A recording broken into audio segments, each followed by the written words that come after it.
अस्सलाम वालेकुम, आदाब। Welcome to mentors intellectual hub. Dear viewers, आज हम आपके लिए एक नया वीडियो लाए हैं जो हमने इग्नू स्टूडेंट्स के लिए बनाया है। इग्नू स्टूडेंट्स के लिए एक खुशखबरी है कि इग्नू ने अब फाइनली डिसाइड किया है कि वो वर्चुअल से ऑफलाइन मोड पे काउंसलिंग करेंगे, क्योंकि पिछले 3 सालों में जो पेंडेमिक हुआ था, पेंडेमिक की वजह से इग्नू ने अपनी काउंसलिंग शिफ्ट की थी ऑफलाइन से लेकर वर्चुअल मोड तक। अब वो दोबारा से under the guidance of regional director, worthy regional director doctor Shahnawaz sir की ग्रीन सिग्नल दे दी है ऑफलाइन काउंसलिंग के लिए। नेक्स्ट संडे से हर एक स्टडी सेंटर में आप ऑफलाइन काउंसलिंग का बेनिफिट ले सकते हो।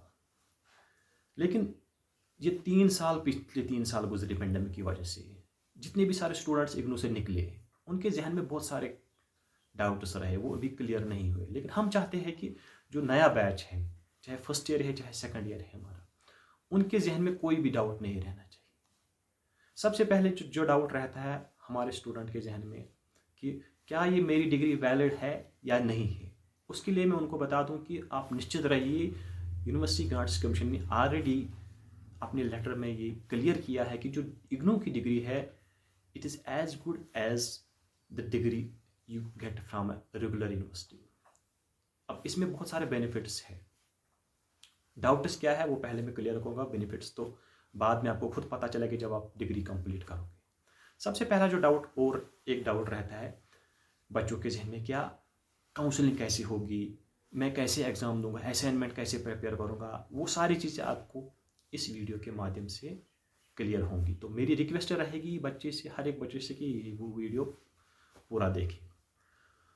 तो सबसे पहले एक चीज़ मैं यहाँ पे आपको बताऊँ कि इग्नू में आपको लर्नर कहा जाता है, स्टूडेंट नहीं कहा जाता है। जब भी आप इग्नू में एनरोल होते हो तो आपको लर्नर कहा जाता है, स्टूडेंट नहीं कहा जाता। क्यों कहा जाता है? बिकॉज आपको खुद पढ़ना होता है। ये वो ट्रेडिशनल सिस्टम ऑफ टीचिंग नहीं है कि it is not one way type of teaching that आपको, जैसे हम स्पून फीडिंग कहते हैं, आपको टीचर जो भी बोलेगा आपको वो सुनना है। नहीं, ये ज़रूरी नहीं है। आप टीचर के साथ इंटरेक्ट कर सकते हो, आप काउंसलर के साथ इंटरेक्ट कर सकते हो संडेज में काउंसलिंग के दौरान, और आपके जितने भी डाउट्स है वो आपको क्लियर हो जाएंगे। और काउंसलिंग एक ब्रॉड कंसेप्ट है, टीचिंग से लेकर बढ़कर। ये टीचिंग में सिर्फ टीचिंग होती है, टीचर आपको प्रेस्क्राइब्ड सिलेबस पढ़ाता है, लेकिन काउंसलिंग में आपके बहुत सारे डाउट्स भी क्लियर होते हैं टीचिंग के साथ साथ। अब इग्नू का मोडस ऑपरेंडी क्या है? इग्नू में, अगर इग्नू की बेसिस है वो 4 चीज़ों पे डिपेंड होती है। एक स्टूडेंट के लिए जब इग्नू में एंटर होता है तो उसके लिए 4 चीज़ों का जहन में रखना बहुत ज़्यादा ज़रूरी है। सबसे पहला जो होता है वो होता है स्टडी मटेरियल। इग्नू में एक बेनिफिट है बच्चों को, जब बच्चा एडमिट होता है इग्नू में, एनरोल करता है अपने आप को, उसके लिए जब जब उसको एक एनरोलमेंट नंबर दिया जाता है, उस एनरोलमेंट नंबर के बाद सबसे पहले उसको क्या करना है, उसको अपना स्टडी मटेरियल ढूंढना है। स्टडी मटेरियल 2 तरीके से मिलता है। एक तो आपको प्रिंटेड मटेरियल मिलता है जो बाय पोस्ट आता है, उसमें कुछ टाइम लगता है, लेकिन उससे पहले आप इग्नू की वेबसाइट में जा सकते हो, वहाँ पे आपको ऑफलाइन तरीके से आप डाउनलोड कर सकते हो, मटेरियल डाउनलोड कर सकते हो, ऑनलाइन मटेरियल डाउनलोड कर सकते हो और प्रिंट कर सकते हो, और आपके पास मटेरियल पहले से ही अवेलेबल। तो दैट मीन्स आपको पहले ही गाइडेंस है कि मुझे क्या करना है और कैसे करना है और क्या पढ़ना है। तो एक सिस्टम ऐसा बना है इग्नू में कि आपको पहले ही कहा जाता है कि आपको कैसे करना है। रेगुलर यूनिवर्सिटीज़ में ऐसा फायदा नहीं होता है। रेगुलर यूनिवर्सिटीज़ में एक सिलेबस होता है, उस सिलेबस के बाद जब बच्चा पढ़ता है टीचर के पास, काउंसलर के पास या प्रोफेसर के पास, तो वो फिर नोट्स ढूंढता है। तो इग्नू में ये प्रॉब्लम नहीं है। आपको इग्नू में आपको पहले से ही अवेलेबल है नोट्स, और मटेरियल भी कैसा है, वर्ल्ड वाइड एक्सेप्टेड मटेरियल है, उसको कोई चैलेंज नहीं कर सकता है, क्योंकि इग्नू का जो मटेरियल है बहुत सारे प्रोफेसर मिल के बनाते हैं वो मटेरियल, तो उसमें किसी की एरर की कोई गुंजाइश नहीं। हाँ, कभी कभार कहीं पे ड्यू टू प्रिंटिंग एरर होता है, वो सेकेंडरी क्वेश्चन है, लेकिन इग्नू का जो मटेरियल वो बेस्ट मटेरियल है। तो सबसे पहली बात, आपके पास स्टडीज मटेरियल अवेलेबल है। Now move to the next point, that is counselling. IGNOU में एक फायदा है बच्चों को कि हर संडे आपकी काउंसलिंग होती है। इससे, जैसे मैं पहले बोल रहा था, 3 साल पहले वर्चुअल मोड में थी, अब ऑफलाइन मोड से स्टार्ट हो रही है। आपको क्या करना है, आपको संडे को जाना है, आपके 2 क्लासेस लगेंगे, आपके 2 काउंसलर्स आपको काउंसल करेंगे।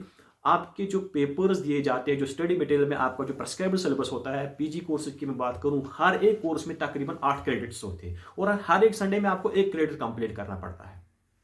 तो वो सारे 8 क्रेडिट्स आपको 8 संडेज में क्लियर हो जाएंगे अपने काउंसलर के जरिए।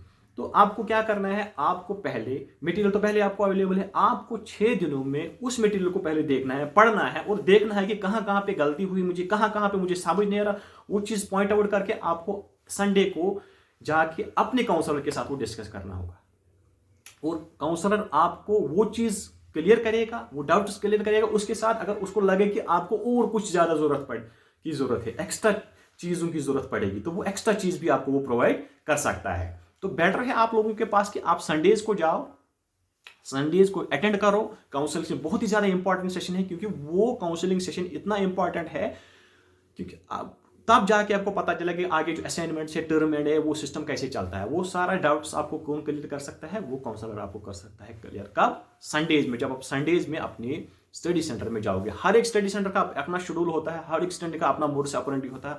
जो कोऑर्डिनेटर्स होते हैं वो अपना शेड्यूल प्रिपेयर करते हैं, हर एक काउंसलर को अकोमोडेट करते हैं और हर एक स्टूडेंट को अकोमोडेट करते हैं किस तरीके से किस काउंसलर को, कौन से स्टूडेंट्स या किन स्टूडेंट्स को कौन सा काउंसलर काउंसलिंग करेगा।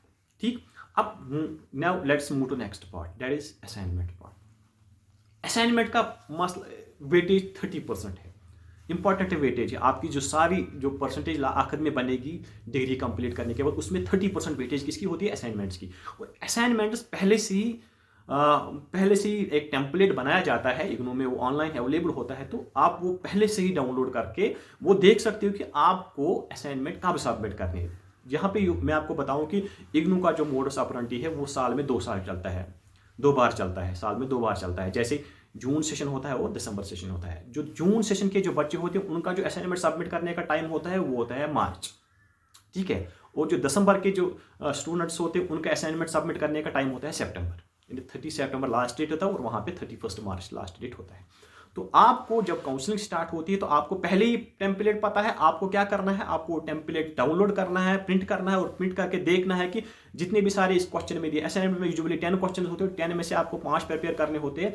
और वो जो क्वेश्चन आप प्रिपेयर करते हो, जब वो लिखते हो, खुद लिखते हो, उनसे क्या फायदा होता है कि जब वो आप पहले से आपको पता है तो आप काउंसलर से पहले वो डिस्कस कर सकते हो और बाद में अच्छी तरीके से प्रिपेयर कर सकते हो और अच्छी तरीके से वो असाइनमेंट अपना सबमिट कर सकते हो।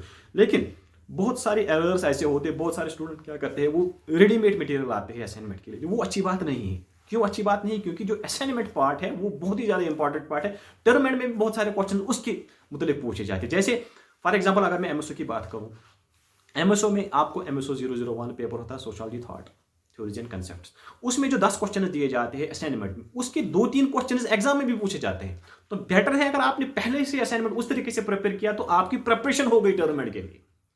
तो ये एक अच्छा तरीका है कि आप खुद प्रिपेयर करिए असाइनमेंट, ना कि मार्केट में जाए ढूंढिए किसने कैसा बनाया है, रेडीमेड बनाया, वो अच्छी बात नहीं है। उसके बाद ना move to the term end part. अब टर्म एंड क्या होता है? जैसे एडमिशन 2 बार होता है वैसे ही एग्जाम 2 बार होता है। एक तो जून में होता है, दूसरा दिसंबर में होता है। उसका जो एग्जाम फॉर्म होता है जो जून में होता है मार्च में भरना पड़ता है, और जो सितंबर में होता है सितंबर सेशन वाले उनका जो दिसंबर वाले हो उनका सितंबर में भरना होता है। अब एग्जाम पूछा जाता है आपको जो प्रेस्क्राइब्ड पहले सिलेबस है उनमें, उसमें भी टर्म एंड में भी 10 क्वेश्चन होते हैं। उन 10 क्वेश्चन में से आपको अटेम्प्ट करने पड़ते हैं 5 क्वेश्चन, यानी 100 मार्क्स आपको अटेम्प्ट करने होते हैं। हर एक क्वेश्चन का 20 मार्क्स होता है। कभी शॉर्ट आंसर भी होते हैं, वहाँ पे 10 मार्क्स का होता है। वो आगे वो आपको सारे डाउट्स आपको काउंसलिंग में क्लियर हो जाए रिगार्डिंग जितने भी सारे हो। तो और पिछले सालों के जितने सारे 1985 से जितने भी आपके एग्जाम के क्वेश्चन आए हैं वो सारे अवेलेबल है वेबसाइट में। देखो कितनी फ्लेक्सिबिलिटी है। जो रेगुलर यूनिवर्सिटीज में वहां पे आपको पता ही नहीं चलता है कि पिछले साल कौन सा पेपर आया है। यहाँ पे इग्नू में आपको 15 साल, 20 साल, 25 साल पहले भी आपको पता है कि कौन सा पेपर, कौन से क्वेश्चन आए थे, वो पहले से ही डाउनलोड कर सकते। इतनी ज्यादा फ्लेक्सिबिलिटी है। तो ये इग्नू स्टूडेंट्स बहुत ज्यादा लकी है कि उनके पास हर कोई चीज अवेलेबल है। बट डिपेंड क्या करता है कि आप में कितना शौक है पढ़ने का। अब टर्म में क्या होता है, आपने 10 क्वेश्चन में से आपको 5 क्वेश्चन अटेम्प्ट करने पड़ते हैं, फिर उनकी इवाल्युएशन होती है और वेटेज की होती है 70%, असाइनमेंट की होती है 30%। यहाँ पे मैं थोड़ा आपको एक और बात करूँ, गाइड करूँ कि जब असाइनमेंट आप प्रिपेयर करते हो, अगर मान लीजिए आपको 80% मार्क्स मिल गए, काउंसलर ने आपको, और असाइनमेंट की जो इवाल्युएशन थी वो आपका कंसर्न काउंसलर करता है, इसलिए आपकी इंपॉर्टेंस, आपकी अटेंडेंस बहुत ज़्यादा इंपॉर्टेंट होती है। आप हर संडे जाइए और काउंसलिंग सेशन अटेंड कीजिए, क्योंकि अटेंडेंस में आपको बहुत फ़ायदा मिल सकता है अपने असाइनमेंट प्रिपेयर करने में, असाइनमेंट इवाल्युएशन में बहुत ज़्यादा मदद मिलता है। अब आप मान लीजिए आपको 90% मार्क्स मिले किसमें, असाइनमेंट में, तो उसकी 30% वेटेज होती है 27% मार्क्स। तो आपको 27 मार्क्स पहले से ही मिल गए, जो किसके पास थे, आपके काउंसलर के पास, जो काउंसलर ने आपको दिया, और वे आपको घर बैठ के करने हैं ये क्वेश्चंस। किसी भी मटेरियल को, बहुत सारा मटेरियल आपको देखना है और उस मटेरियल से प्रिपेयर करना है, खुद प्रिपेयर करना है। उसके लिए आपको बहुत ज़्यादा फ्लेक्सिबिलिटी है। अब टर्म एंड में क्या होगा, अगर टर्म एंड में आपने 70 मार्क ले, उनकी जो 70% वेटेज होती है वो होती है 49। मान लीजिए 49 और आपके जो 27 है, तो कुल मिला के आपके कितने बन जाते हैं, 76% मार्क्स। 76% मार्क्स, तो कितना फ़ायदा है आपको अगर आप काउंसलिंग सेशन अटेंड करेंगे। वहाँ पे आपके डाउट्स रिगार्डिंग असाइनमेंट है, टर्म एंड है, जितने भी सारे डाउट्स है वो सारे क्लियर हो जाएंगे। तो ये वीडियो हमने खासकर इसलिए बनाया क्योंकि हमें पता है कि 3 साल बाद काउंसलिंग रिज्यूम हुई। बहुत सारे बच्चे ऐसे हैं उनको पता ही नहीं है कि हमें क्या करना है, कैसे करना है, उनके लिए ये वीडियो हमने बनाया। अगर आपको लगे कि और